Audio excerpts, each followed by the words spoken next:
Hello everyone, welcome back to your channel. आज के इस वीडियो में हम गॉसेस थ्योरम के कुछ एप्लीकेशन डिस्कस करने वाले हैं। हम इलेक्ट्रिक चार्जेस एंड फील्ड ये चैप्टर के सारे टॉपिक डिस्कस कर रहे थे वन बाय वन। बहुत सारे पार्ट आ चुके हैं। आज के वीडियोस में हम और भी कुछ एप्लीकेशन डिस्कस करेंगे ऑफ गॉसेस थ्योरम। तो before starting the video I will request you please like, share and subscribe the channel to get more videos like this. One by one हम क्लास 12 के पूरे फिजिक्स के syllabus complete करने वाले हैं। तो आज की वीडियो स्टार्ट करते हैं। आज का जो फर्स्ट डेरिवेशन है वो है एक इनफाइनाइटली चार्ज प्लेन है, उसके वजह से एक पॉइंट पे इलेक्ट्रिक फील्ड कितना होता है वो हमें निकालना है using Gauss's theorem. Okay, infinitely charge plane है, this is a infinitely charge plane which is uniformly charged by positive charge. Okay, ये एक इनफाइनाइट प्लेन और इनफाइनाइट शीट है। इस पॉइंट से r डिस्टेंस की दूरी पे एक पॉइंट है P. We have to calculate electric field at that point P using Gauss's theorem. Okay, so previous video में हम ऑलरेडी डिस्कस कर चुके हैं। अगर हमें गॉसेस थ्योरम अप्लाई करना है तो एक गॉसियन सरफेस कंसीडर करना पड़ेगा। वो गॉसियन सरफेस ऐसा होना चाहिए जो चार्ज डिस्ट्रीब्यूशन के रेस्पेक्ट में सिमेट्रिक हो। तो इस स्ट्रक्चर में हम ऑलरेडी डिस्कस कर चुके हैं। For point charge the Gaussian surface should be sphere and for line charge the Gaussian surface should be cylinder. Here for this plane sheet the Gaussian surface will be like this. This is the extended portion. The Gaussian surface will be like this.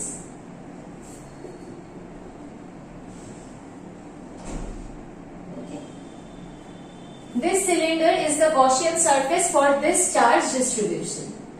The side of this surface area is capital A. Area of this surface is also capital A. So eventually the area of this one will be also capital A. Okay. Sigma is the surface charge density of this sheet. Sigma is the surface charge density of this sheet. Surface charge density. Surface charge density means in unit area the charge present in the plane sheet is sigma coulomb. Okay. So now we have to apply Gauss's theorem to calculate electric field at that point P. So at first we are going to write the expression of Gauss's theorem. The expression of Gauss's theorem is closed integral of E dot ds is equals to Q enclosed by epsilon naught. We all know this. We have already discussed this. If you don't know what is Gauss's theorem, then go to the previous videos. You will get clear idea about this. Okay. So this is the Gauss's theorem. Here direction of electric field and direction of ds means the area vector. So हमें area vector और electric field का direction पता करना है। So हमें पता है किसी भी पॉजिटिव चार्ज से इलेक्ट्रिक फील्ड लाइंस ओरिजिनेट होते हैं, राइट? सो ये जो पॉजिटिव चार्ज है इनसे इलेक्ट्रिक फील्ड लाइन ओरिजिनेट होगा और इलेक्ट्रिक फील्ड लाइन का डायरेक्शन कहाँ पर होगा? Like this, these are the electric field lines and this is also the electric field lines from this plane charge sheet. Okay, and we have to calculate the area vector. ये Gaussian surface की area है, तो Gaussian surface के area vector हमें देखना है। Gaussian surface के जो ये साइड है इसका area vector along this direction होगा और जो ये साइड है इसका area vector along this direction होगा, because we know area vector is always perpendicular to the surface. Okay, and for a close body area vector always outward होता है। Surface से परपेंडिकुलर होना चाहिए और आउटवर्ड होना चाहिए। तो वैसे ही हम ड्रॉ कर रहे हैं। और ये जो कर्व सरफेस है सिलेंडर के, इस कर्व सरफेस का जो एरिया वेक्टर होगा that will be radially outward, right? Okay, so ये जो एक्सप्रेशन है इसको 3 पार्ट में हम डिवाइड कर सकते हैं। This is surface 1, this is surface 2 and ये है कर्व सरफेस। तो हम इस एक्सप्रेशन को लिख सकते हैं E dot D S for surface 1 plus E dot D S for surface 2 plus E dot D S for the curve surface equals to Q enclosed by epsilon naught. Okay, तो ये जो first surface है, surface number 1, यहाँ पर हम देख रहे हैं इलेक्ट्रिक फील्ड वेक्टर का डायरेक्शन है टुवर्ड्स इलेक्ट्रिक फील्ड वेक्टर का डायरेक्शन है टुवर्ड्स लेफ्ट और एरिया वेक्टर का डायरेक्शन भी है टुवर्ड्स लेफ्ट। तो इलेक्ट्रिक फील्ड वेक्टर और area vector for this surface are in parallel direction, so उन दोनों का डायरेक्शन सेम ही है। So angle between this A vector and this ds vector is 0। cos 0 का मतलब क्या होता है, E डॉट ds मतलब E ds cos थीटा और cos 0 का मतलब होता है 1। सो यहां से हम लिख सकते हैं from the first one that E ds cos 0। Okay, second surface के लिए हम देख रहे हैं इलेक्ट्रिक फील्ड का डायरेक्शन है टुवर्ड्स राइट और एरिया वेक्टर का डायरेक्शन भी टुवर्ड्स राइट है। तो यहां से हम बोल सकते हैं यहाँ पर भी इलेक्ट्रिक फील्ड और एरिया वेक्टर का डायरेक्शन सेम ही है, so the theta will be again 0।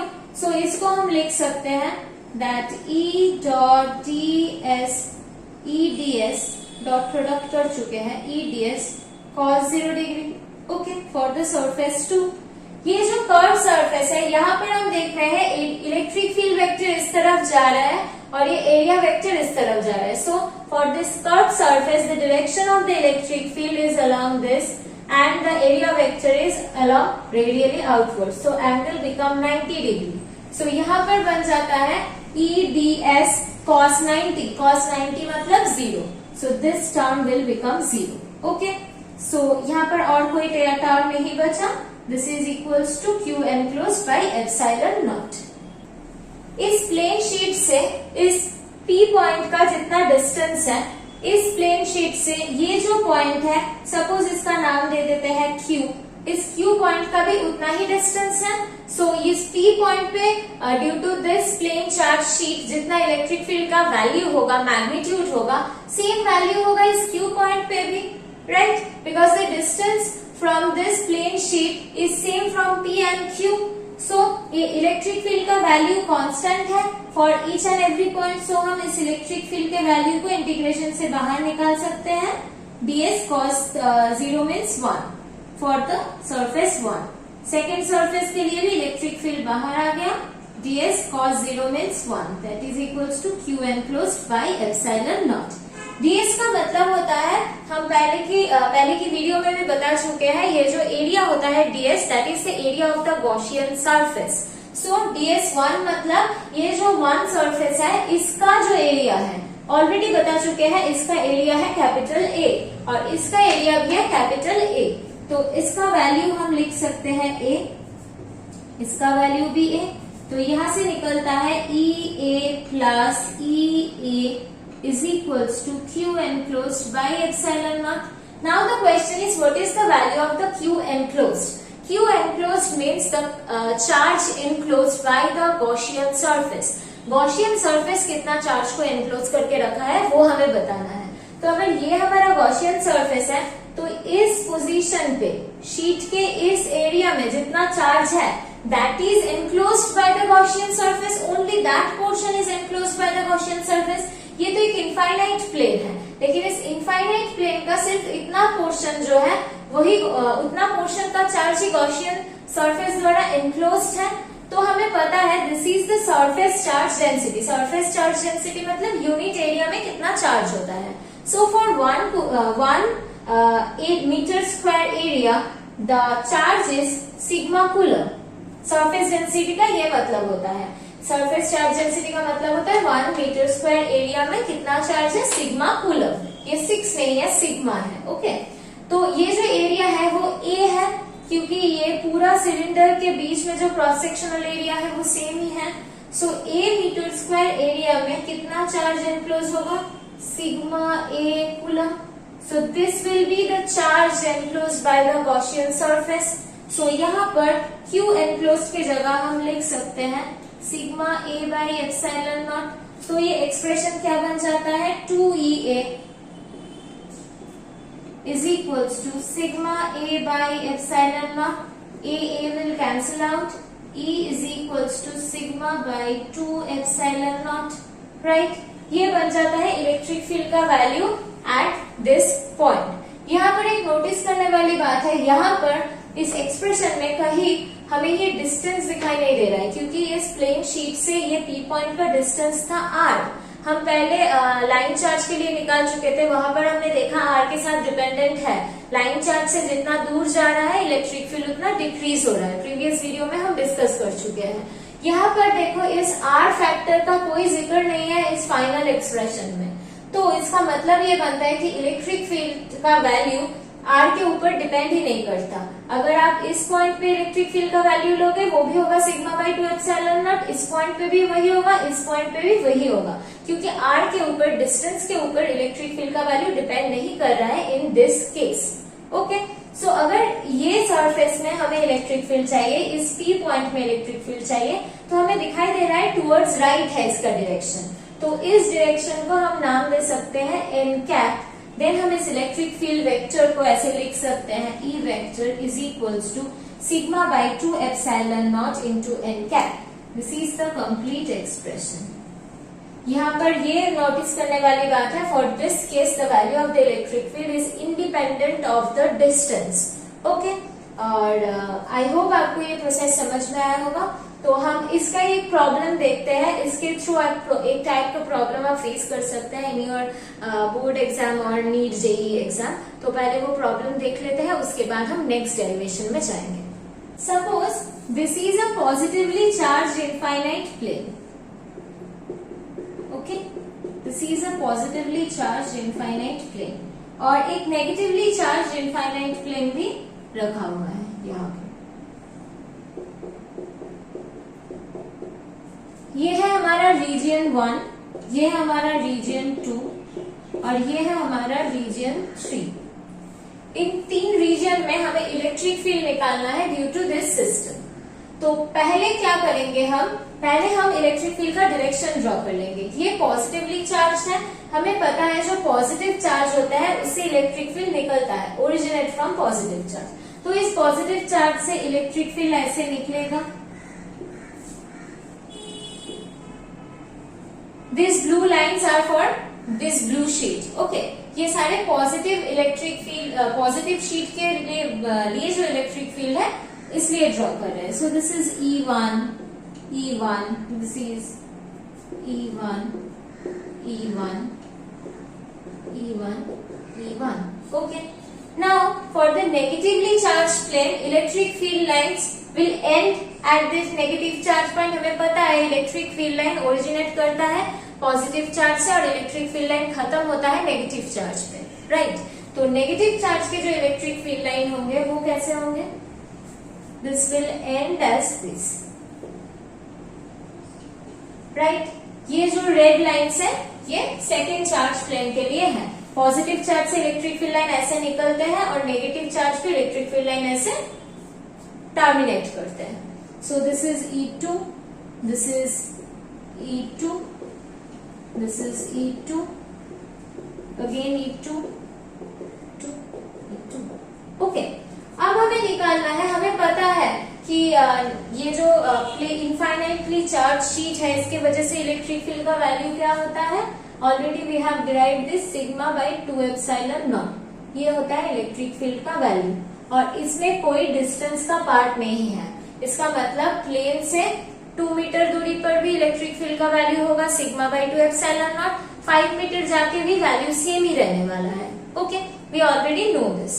Now we have to calculate in the region 1 what is the net resultant electric field in the region 1। Region 1 में हम देख रहे हैं कि for positively charge plane electric field lines left की तरफ जा रहे हैं और for negatively charge plane electric field line right की तरफ जा रहे हैं। तो अगर इस डायरेक्शन को हम एनकैप डायरेक्शन लेंगे तो यहां से हम for region 1 we can write the net electric field is equals to E2 minus E1। E2 minus E1, E2 का डायरेक्शन किस तरफ है? राइट की तरफ है, जो एनकैप का डायरेक्शन है। सो E2 minus E1 into NCAP ऐसे लिख सकते हैं। फॉर रीजन 2 क्या लिख सकते हैं? फॉर रीजन 2 हम देख रहे हैं E1 भी लेफ्ट की तरफ राइट की तरफ जा रहा है, E2 भी राइट की तरफ जा रहा है। So this two will add up. So we can write the net electric field at region 2 is equals to E1 plus E2 और डायरेक्शन किस तरफ होगा? एनकैप की तरफ होगा, राइट? और रीजन 3 में भी सेम हम अप्लाई कर सकते हैं। फॉर रीजन 3 E1 जा रहा है राइट की तरफ, E2 आया है लेफ्ट की तरफ, तो हम यहाँ पर लिख सकते हैं net electric field at region 3 is equals to E1 minus E2। E1 की डायरेक्शन किस तरफ है? राइट की तरफ है, जो है हमारा एन कैप का डायरेक्शन, तो इसको हम एन कैप लिख सकते हैं। ओके, अब हम इसका वैल्यू लिखेंगे। ये इसका जो सरफेस चार्ज डेंसिटी है, सपोज दिस इज सिग्मा 1, और इसका जो सरफेस चार्ज डेंसिटी है, सपोज दिस इज सिग्मा 2। ये पॉजिटिवली चार्ज है, ये नेगेटिवली चार्ज है। इसके पॉजिटिव और नेगेटिव चार्ज की वजह से हम इसका इलेक्ट्रिक फील्ड लाइन का डायरेक्शन डिसाइड कर चुके हैं। ओके, इसका जो नेचर है पॉजिटिव और नेगेटिव चार्ज, इसके वजह से ही तो ये इलेक्ट्रिक फील्ड लाइन का डायरेक्शन ठीक हुआ है कि ओरिजिनेट होगा या टर्मिनेट होगा। तो जब हम कैलकुलेशन करेंगे तो सिग्मा से पहले हम प्लस माइनस साइन दोबारा नहीं लेंगे, क्योंकि we have already calculated this. Okay, so for this first sheet, what will be the value of the electric field for any distance? Sigma 1 by 2 epsilon naught. And for the second sheet, the value of the electric field at any point is sigma 2 by 2 epsilon naught. So in place of E2, we will write sigma 2 by 2 epsilon naught. In place of E1, we will write sigma 1 by 2 epsilon naught n cap. और ये जो second reason है, यहाँ पर E1 की जगह हम लिखेंगे sigma 1 by 2 epsilon not, E2 की जगह हम लिखेंगे सिग्मा 2 बाई 2 एप्सिलॉन नॉट, और E1 की जगह हम लिखेंगे sigma 1 by 2 epsilon not, E2 की जगह हम लिखेंगे sigma 2 by 2 epsilon not. So from here हम देख सकते हैं अगर सिग्मा 2 का जो मैग्नीट्यूड होगा वो अगर सिग्मा 1 से ज्यादा हो गया तो ये जो वैल्यू वो पॉजिटिव आएगा, तो नेट इलेक्ट्रिक फील्ड का डायरेक्शन अलॉन्ग एन कैप ही होगा। और अगर सिग्मा 1 का वैल्यू ज्यादा हो जाता है, अगर सिग्मा 1 का वैल्यू ज्यादा हो जाता है सिग्मा 2 से, तो ये क्वांटिटी पॉजिटिव आ जाएगी, तो net electric field at region 3 along N cap की डायरेक्शन में हो जाएगी। और ये तो ऐड हो रहा है सिग्मा 1 सिग्मा 2 कुछ भी बड़ा हो, कोई प्रॉब्लम नहीं है। सिग्मा 1 सिग्मा 2 किसी से भी कोई बड़ा हो, डायरेक्शन ऑलवेज एन कैप की तरफ ही होगी for the region 2। I hope आपको ये प्रॉब्लम और डिस्कशन समझ में आया होगा। अगर कुछ प्रॉब्लम हुआ तो please right in the comment section. ऐसे प्रॉब्लम 3 प्लेट देकर भी हो सकते हैं, 2 पॉजिटिव प्लेट से भी आप कर सकते हैं, 2 नेगेटिव प्लेट से भी आप कर सकते हैं। I hope this is clear to you. मिलते हैं नेक्स्ट वीडियो पे। नेक्स्ट वीडियो पे हम गॉसियस थ्योरम के और सारे एप्लीकेशंस डिस्कस करने वाले हैं। That will be the last video of our this chapter. ये सीरीज तो चलता रहेगा, पूरा क्लास 12 का फिजिक्स सिलेबस हम कंप्लीट करने वाले हैं, लेकिन इस चैप्टर का लास्ट वीडियो होगा जो अपकमिंग है वो वाला। Please like share and subscribe the channel to get more videos like this. Thank you everyone.